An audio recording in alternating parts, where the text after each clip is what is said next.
실로암 못에 가서 씻으라 라는 제목으로 함께 말씀 나누기 원합니다. 우리 인간에게 있어서 가장 큰 고통 중에 한 가지가 있다면 낫지 못한다는 거죠. 이 불치병에 걸리는 것이라고 할 수 있을 것입니다. 그 중에서도 또 보지 못하는 것, 이것은 또 그 사람에게 엄청난 충격이고 또 큰 고통이 지속되어지는 것이죠. 그래서 작년 통계를 보니까 서울대학병원에서 통계를 낸 것인데, 시각장애인이 자살 위험도가 다른 분들에 비해서 2.5배 정도 높다. 엄청난 충격이 있음을 보게 되어집니다. 오늘 본문에 그런 한 분을 만나게 되죠. 예수님께서 길 가시다가 날 때부터 소경된 사람을 찾아가시게 됩니다. 그런데 날 때부터 소경된 이 사람을 우리 주님이 그냥 지나치지 아니하시고 외면하지 않으심을 보게 되어집니다. 소경은 주님을 볼 수 없죠. 그러나 주님은 보고 계시죠. 이 보다라는 원어적인 의미에 보면 알고 있다라는 의미도 포함됩니다. 주님은 그의 상황, 아픈 눈물, 지난날에 그 인생에 얼마나 많은 고통들이 있었겠습니까? 다 알고 계셨던 것이죠. 우리가 믿는 예수 그리스도는 이 가장 절망적인 상태에 있는 우리의 상황을 모르시는 바가 아닙니다. 다 알고 계십니다. 그 어느 누구도 감히 어쩔 수 없는 그런 상황에서도 주님이 원하시면, 주님이 찾아오시면, 우리 이번 특별 새벽 부흥에 계속 또 요한복음의 7대 표적을 통하여 오늘까지 말씀을 계속 나누고 있죠. 얼마든지 주님의 역사가 일어나고 또 새로운 삶으로의 변화가 일어날 수 있는 줄 믿습니다. 그래서 오늘 본문에 보면 예수님께서 소경에게 실로암 못에 가서 씻으라 라고 말씀합니다. 이 실로암 못이 어디입니까? 이 지도를 보시면 예루살렘 한쪽에 노란색 지도가 있죠. 예루살렘 성전이 있는데 이 아래쪽이죠. 그래서 동남쪽에 위치하고 있는 것입니다. 그리고 지난 금요 심야예배 때 살폈던 게 북쪽에 베데스다 못이 있었죠. 그런데 이 파란색으로 녹색으로 되어 있는 그림이 하나 있죠. 저것이 이제 인공으로 만든 지하샘이죠. 바로 외부에 기온샘이라고 있습니다. 성 바깥에 기온샘 물을 성이 높죠. 그래서 지하를 파서 이렇게 성 안으로 물을 끌어들이게 됩니다. 왜 전쟁 때문에 그렇죠. 그래서 그 물이 어디까지 나오게 되냐면 오른쪽에 있는 실로암 못까지 연결이 되어지죠. 저기에 내려가서 33개 계단을 밟고 내려가서 이제 물을 퍼서 사용하기도 하고 씻기도 했겠죠. 그런데 이것은 역사적인 히스기야 때와 관계가 있습니다. 주전 701년도 히스기야가 성경에 보면 이제 아수르 왕 사네립이 공격하죠. 잦은 외침이 있었습니다. 그 당시에 전쟁은 결국은 이제 성 안에 갇히게 되면 물을 차단하고 식량을 차단하면 아사 상태로 죽게 되는 것이죠. 그래서 이 물을 아수르가 사네립이 확보하지 않도록 기온샘을 파묻어 버립니다. 바깥에 있는 섬을 파묻어 버리면 모르죠. 군인들이 적들이 와도 모릅니다. 그러면 성 안에 있는 사람들은 어떻게 삽니까? 지하에 깊게 파고 들어갑니다. 그리고 성 안까지 연결을 하죠. 지하수로 엄청난 대공사를 히스기야가 하게 됩니다.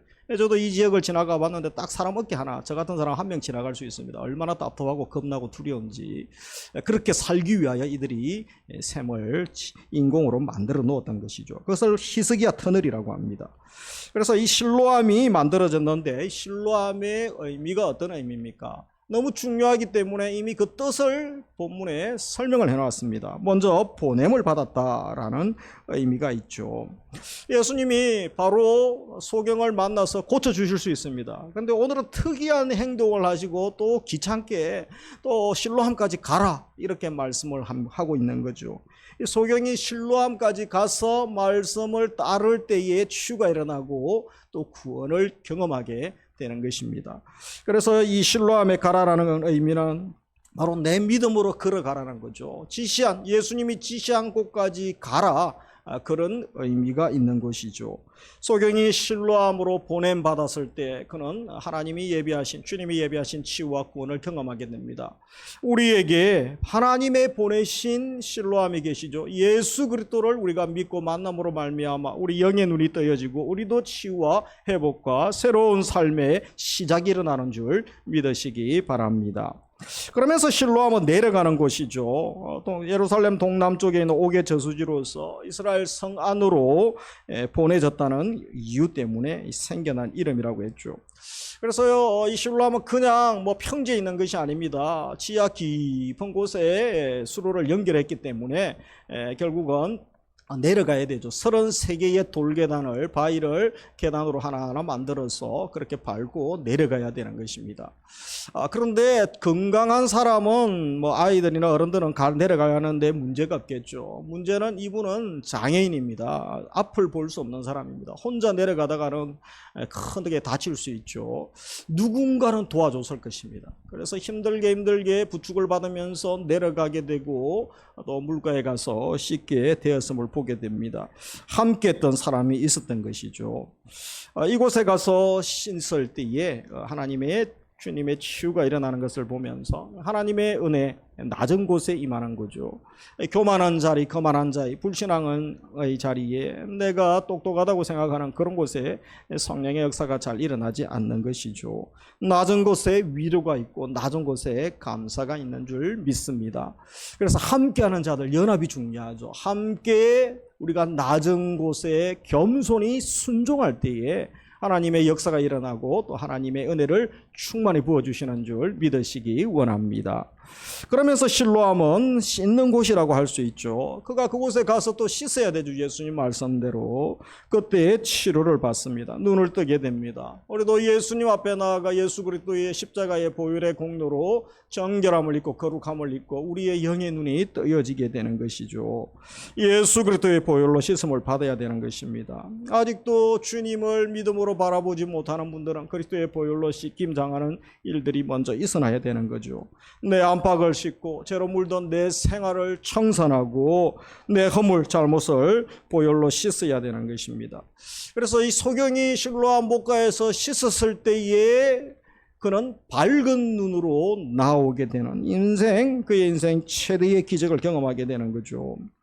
우리도 우리의 모든 것을 그리스도의 보혈로 또 씻김바 되고 정결함을 입을 때에 새로운 삶을 살고 이전에 살지 못했던 새로운 세계를 경험하게 되고 하늘문이 열리는 경험을 하게 되고 믿음의 삶, 하나님의 주시는 복을 경험하는 성령과 동행하는 삶을 살 수 있는 것입니다. 그래서 이 본문에 나오는 소경도 이 실로암 못에 내려갈 때는 어떤 상황입니까? 이분처럼 비참한 사람이 없죠. 가장 불쌍한 사람이고 가장 비참한 상황 아닙니까? 그리고 가장 낮은 자리에 사회에서도 소외계층이라고 할 수 있죠. 극빈자에 해당하는 그런 비굴한 삶을 살지 않았겠습니까? 구걸하는 삶을 살았겠죠. 그러나 그가 올라올 때는 그런 삶이 아니었습니다. 올라올 때는 가장 행복한 삶, 가장 기쁨이 충만한 모습으로 올라오게 됩니다. 이 2부 예배 드리는 우리 성도님들도 오늘 주님 앞에 나오기 전까지는 어떤 모습으로 오셨습니까? 예배 마치고 나갈 때는 이 실로암 못에서 눈을 깨끗이 씻고 영이 밝아지고 눈이 밝아진 우리 소경처럼 주님께서 우리의 영을 새롭게 하시고 성령으로 충만케 해주시고 기쁨과 감사와 행복이 충만한 가운데 나아갈 수 있기를 그 복을 주시기를 주님의 이름으로 축복합니다. 그래서 오늘 본문에 보면 실로암 못에 가서 씻으라 예수님이 말씀하신 데는 특별한 의미가 있는 것이죠. 그 의미를 먼저 함께 나누기 원합니다. 첫 번째, 제자들의 편견을 일소하고 계신다는 것입니다. 우리 2절에 보면 제자들이 물어 이르되 라삐여 이 사람이 맹인으로 난 것이 누구의 죄로 인함이니까? 자기이니까 그의 부모입니까? 그래서 날 때부터 소경된 사람을 보자마자 이 제자들이 좀 똑똑한 척하죠. 그래도 율법에 대해 들은 것이 있기 때문에 이제 고대 사이에 이 시대의 사람들은 그저 이런 장애들을 겪게 되면 결국은 죄 때문이다. 그래서 부모 죄냐 자기 죄냐 이런 것에 대해서 관심이 많고 그렇게 정죄도 했습니다. 제자들도 마찬가지였던 거죠. 그래서 소경된 이유가 누구 죄 때문입니까? 부모 탓입니까? 자기 죄 때문입니까? 이렇게 묻고 있는 것이죠. 이 세상의 모든 질병과 모든 저주 심판은 누구로 말미암았습니까? 인류의 대표자죠. 언약을 체결할 때 인류의 대표자였던 아담의 범죄로 시작하는 것이 창세기에 언급되어 있죠. 그래서 아담이 범죄함으로 이미 창세기 3장에 인간만 심판받은 것이 아니고 마귀도 심판받죠. 영계의 심판, 자연계의 모든 우주 질서의 심판이 임한 것을 보게 됩니다. 그것을 회복하시러 예수님께서 오셨던 것은 맞죠. 그러나 인간에게 찾아오는 질병, 죽음, 또 가난, 갖가지 사고들, 불행, 또 실패, 이 모든 것을 나의 죄의 결과로만 해석하는 것은 무리가 있는 것입니다. 우리가 함부로 심판하거나 정죄하지 말아야 되는 것이죠. 그래서 오늘 본문에서도 예수님께서 그 인간의 아픔, 나의 아픔에 대하여 말씀하시면서 하나님이 하시고자 하는 일, 하나님이 나타내고자 하는 일이 있다, 하나님의 깊은 뜻이 있다라는 것을 말씀합니다. 3절에 보시면 예수께서 대답하시되, 같이 읽습니다. 이 사람이나 그 부모의 죄로 인한 것이 아니라 그에게서 하나님이 하시는 일을 나타내고자 하심이라. 제자들은 자기의 의로움을, 똑똑함을 드러내고 싶었죠. 그러나 예수님의 관심은 무엇입니까? 하나님의 시각을 회복하라는 거죠. 어떤 일이든 하나님의 뜻이 무엇이고 하나님의 섭리가 무엇인지 알고 하나님의 시각으로 바라볼 때에 우리가 상대방에게 상처 주고 정죄하는 일을 삼가할 수 있는 것입니다. 오늘 2부 예배 드리시는 우리 성도님들에게도 하나님의 시각으로 바라보고 하나님의 뜻이 계시겠죠. 하나님의 섭리가 무엇입니까? 물을 수 있는 지혜를 주시기를 주의 이름으로 축복합니다. 그러면서 두 번째, 순종이 얼마나 중요한지 다시 한번 강조하고 있는 것을 보게 됩니다. 7절 같이 읽습니다. 이러시되 실로암 못에 가서 씻으라 하시니, 실로암은 번역하면 보냄을 받았다는 뜻이라. 이에 가서 씻고 밝은 눈으로 왔더라. 그래서 여기에 보면 소경이, 예수님의 소경을 통해서 예수님이 모든 사람 가운데 결국은 참빛 되시는 예수님을 증명하죠. 광명을 주시는 예수님, 그것은 하나님의 아들만이 할 수 있죠. 메시아, 기름 부음 받은 종말의 구원자 그리스도만이 할 수 있음을 드러내고 있습니다. 그래서 우리가 예수님의 7대 표적을 요한복음에서 언급하고 있는 거죠. 예수님께서는 아직 낮이기 때문에 보내신 이의 일을 하여야 하리라 말씀하시면서 특이한 행동을 6절에서 하고 계시죠. 그래서 땅에 침을 뱉어 이제 진흙을 이겨가지고 이 소경의 눈에 바르십니다. 이 소경이 눈 뜬 사람이었다면 그저 얼마나 찝찝하고 더러워서 안 했겠습니까? 거절을 했겠죠. 그런데 이것은 이제 고대 사회의 의학적인 행동으로 사람들은 그 당시에는 인식하고 있었죠. 눈에 침을 바르고 또 진흙을 이겨 붙이는 거. 지금같이 의술이 발달하지 않은 시대죠. 그런데 치료의 근거는 별로 없습니다. 그런데 전능하신 예수님이 이것을 모르실까요? 아무 근거도 없는 거 이거 모르고 그냥 예수님이 이렇게 하셨습니까? 이런 행동을 그 당시에 하고 있는 것처럼 하신 것에는 이유가 있다는 거죠. 그래도 최소한의 이 소경에게 순종을 요구합니다. 그의 자존심, 그의 어떤 기분, 주위에서 들었던 어떤 정보들을 뛰어넘어서 주님의 말씀 앞에, 또 주님의 이 행동 앞에 너가 어떤 판단을 내리고 어떤 결정을 내릴 수 있는가, 최소한의 그의 순종할 태도를 시험하고 계셨던 것이죠. 그래서 이 소경은 그런데 어떻게 합니까? 실로암으로 가서 씻으라고 말씀하시는데 또 순종하는 것을 봅니다. 그래서 그가 말씀을 듣습니다. 주사위가 던져졌는데 갈지 말지는 본인이 결정하죠. 본인이 선택할 수 있습니다. 그런데 본인이 선택했더니 엄청난 일이 일어나고 말았던 것이죠. 결국 그는 순종의 걸음을 옮기게 됩니다. 그래서 가서 씻게 되죠. 씻었을 때 놀라운 일이 벌어지게 되었던 것입니다. 7절에 보면 뭐라고 합니까? 하반절에 같이 읽습니다. 이에 가서 씻고 밝은 눈으로 왔더라. 그래서 가서 씻었죠. 밝은 눈으로 왔더라. 엄청난 변화죠. 그의 작은 결정이고 사소한 행동의 어떤 옮김이라고 할 수 있습니다. 그러나 그 순종의 결과는 대단했습니다. 순종의 결과는 엄청났음을 보게 됩니다. 평생의 어두움에서 벗어나 이제 빛을 경험하게 된 거죠. 눈먼 자에서 눈 뜬 자가 된 겁니다. 이제는 볼 수 있게 된 것이죠. 가장 큰 빛은, 가장 큰 복은 무엇입니까? 그가 육신의 눈만 뜬 것이 아니라 육신의 눈은 뜰 수도 있고 안 뜰 수도 있죠. 그리고 언젠가는 또 눈을 감지 않겠습니까? 중요한 것은 참빛 되시는 예수님을 만나고 우리 인생의 빛, 생명의 빛, 영혼의 빛이 되시는 주님을 믿게 된 것인 줄 믿으시기 바랍니다. 그리고 그의 순종은 고통과 조롱, 또 구걸하는 인생에서 이제 그의 삶이 전혀 다른 삶으로 변화되는 것이었죠. 그의 순종은 영광스러운 빛과 자유를 경험하게 됩니다. 그의 순종은 불만족한 삶에서 이제 행복한 삶으로 바뀌어지게 되는 것이죠. 그리고 어두운 생활을 청산하고 광명한 생활로 전환되어졌던 것입니다. 구굴의 삶을 살았죠. 그가 앞을 보지 못하는데 평생 가장 낮은 자, 가장 비천한 자로 구걸하지 않으면 살 수 없는 인생 아닙니까? 그러나 이제는 그가 일할 수 있게 되는 것이죠. 그리고 이제는 자기가 베풀고 섬기고 선교하고 나눠줄 수 있는 인생으로 변화되었다는 것입니다.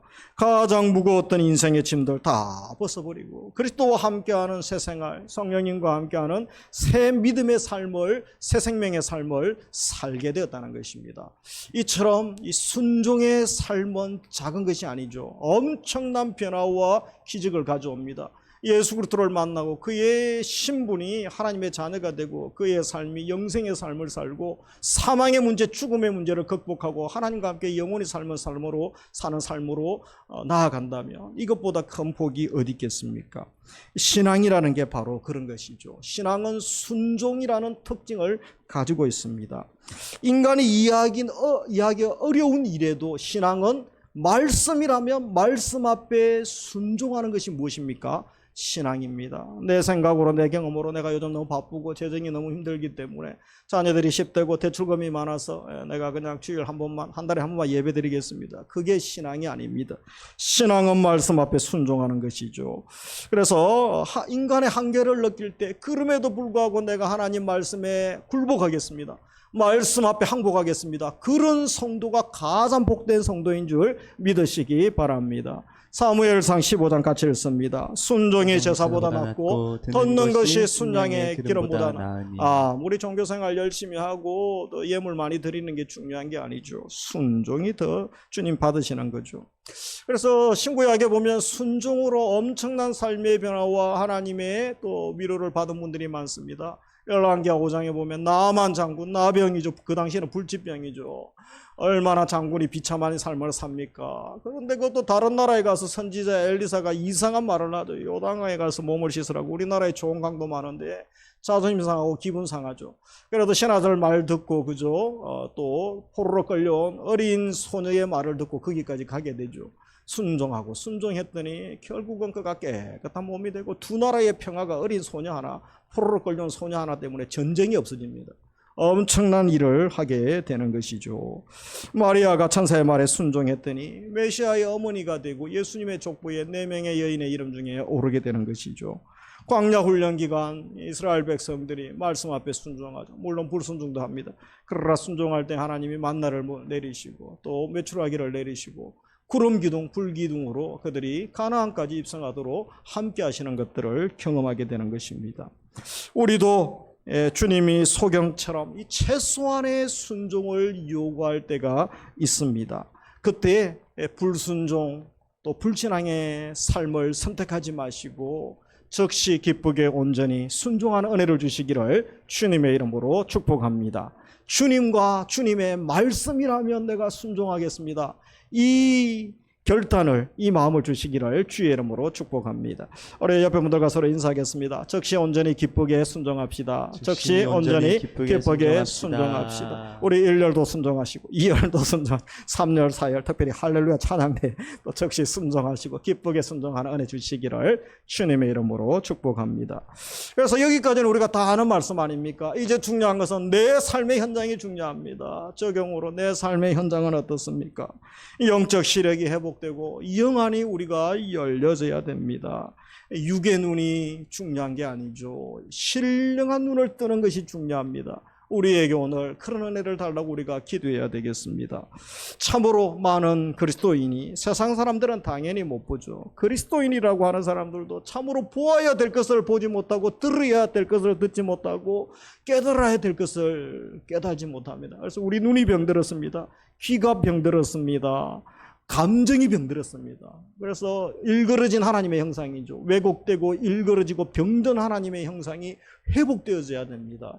우리가 이것을 위하여 이 시대 한국교회 숙제고 우리 교회 숙제죠. 그래서 우리가 하나님 치유와 회복을 주옵소서. 우리 자녀들, 우리 젊은이들에게도 이런 은혜를 주옵소서. 내 눈을 열어 주옵소서. 주님의 빛을 보게 하옵소서. 우리의 3월부터 강렬한 간절한 기도가 되기를 소망합니다.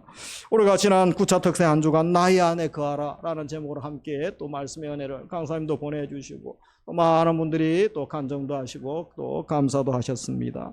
우리가 힘써 주님 안에 거하고 주님 알고 주님 안에 거하고 또 주 안에 굳게 서는 것, 이것이 주님의 바람임을 기억하기 원합니다.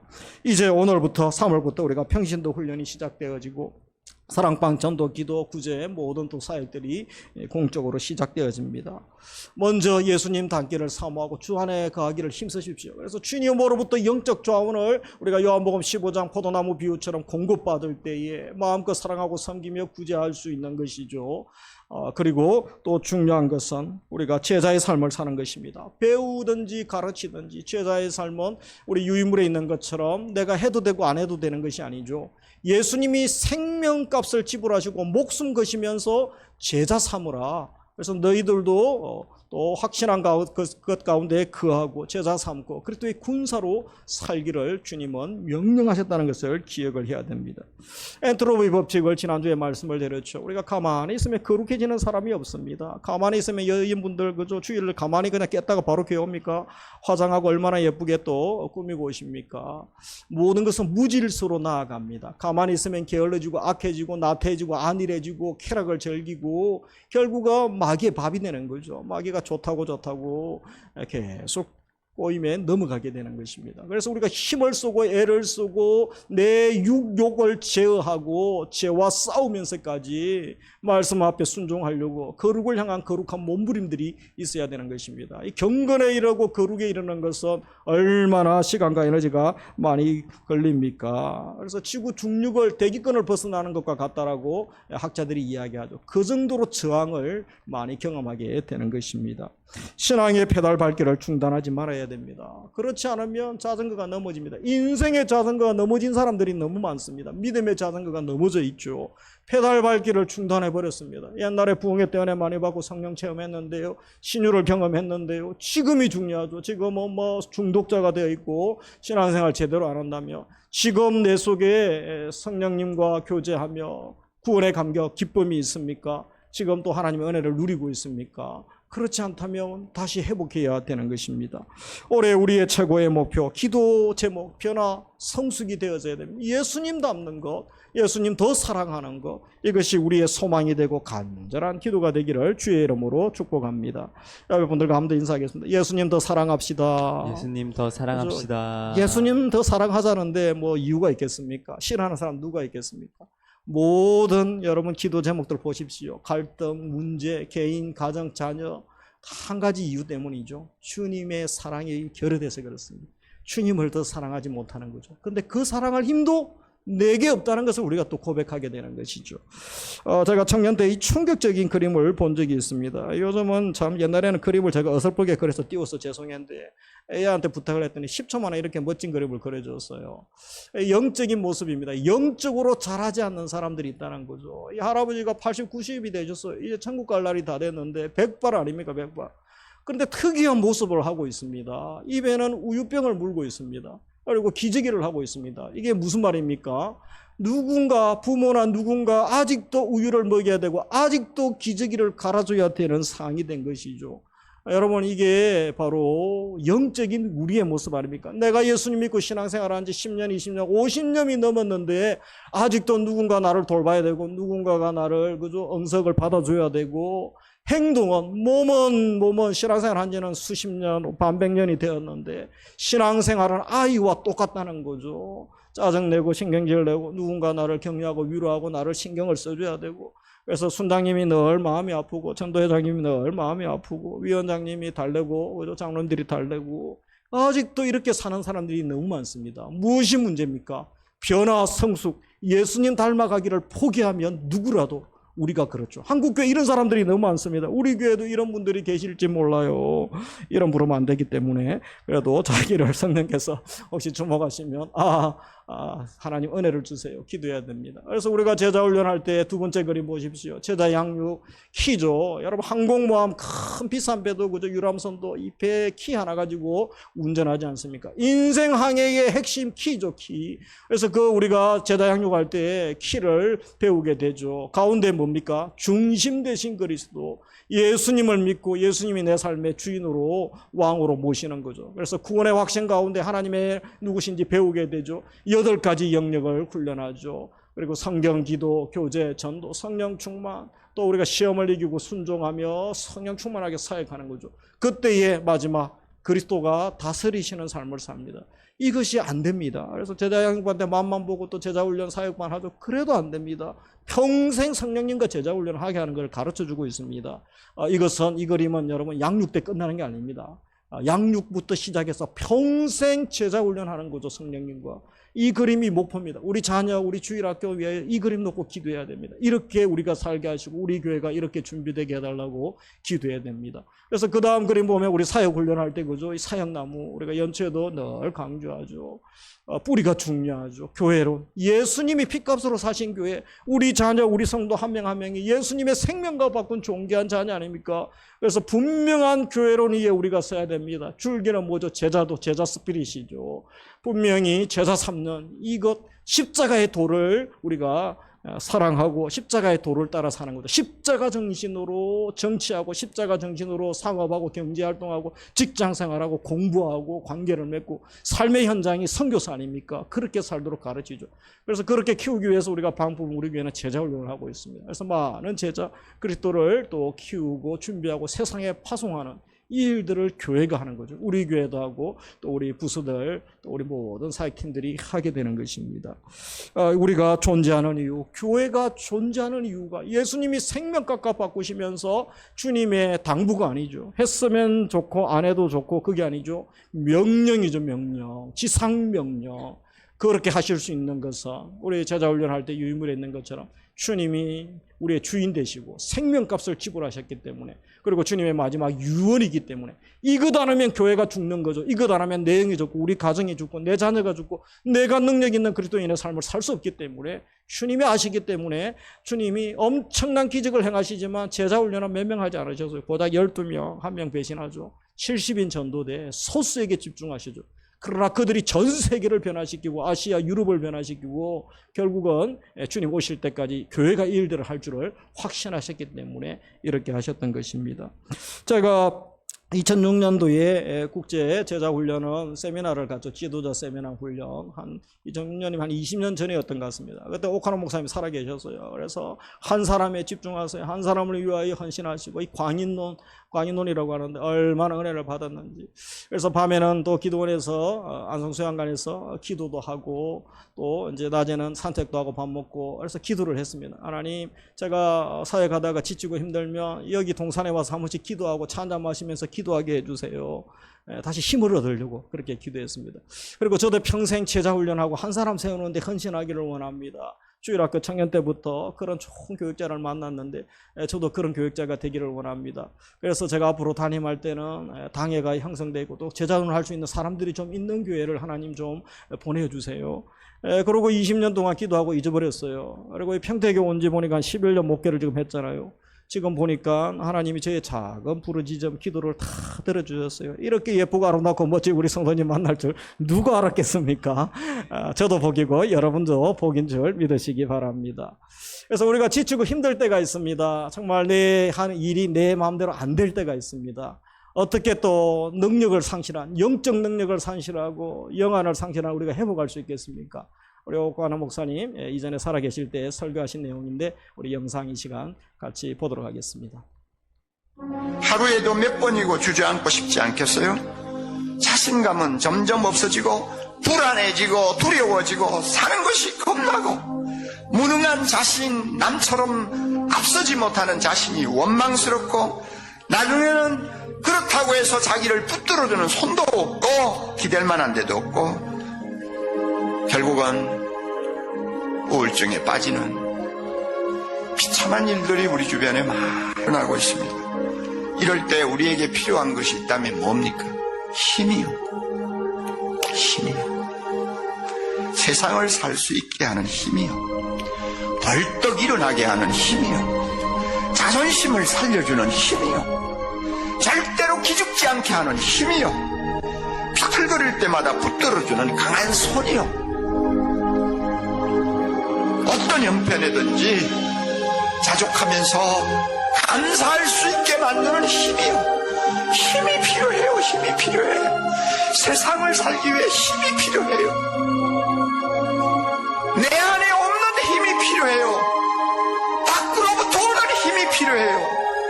이 힘이 필요하다. 어디서 이 힘을 얻을 수 있습니까? 십자가를 향해서 가까이 나아가 나를 사랑하사 나를 위하여 자기 몸을 버리신 하나님의 아들을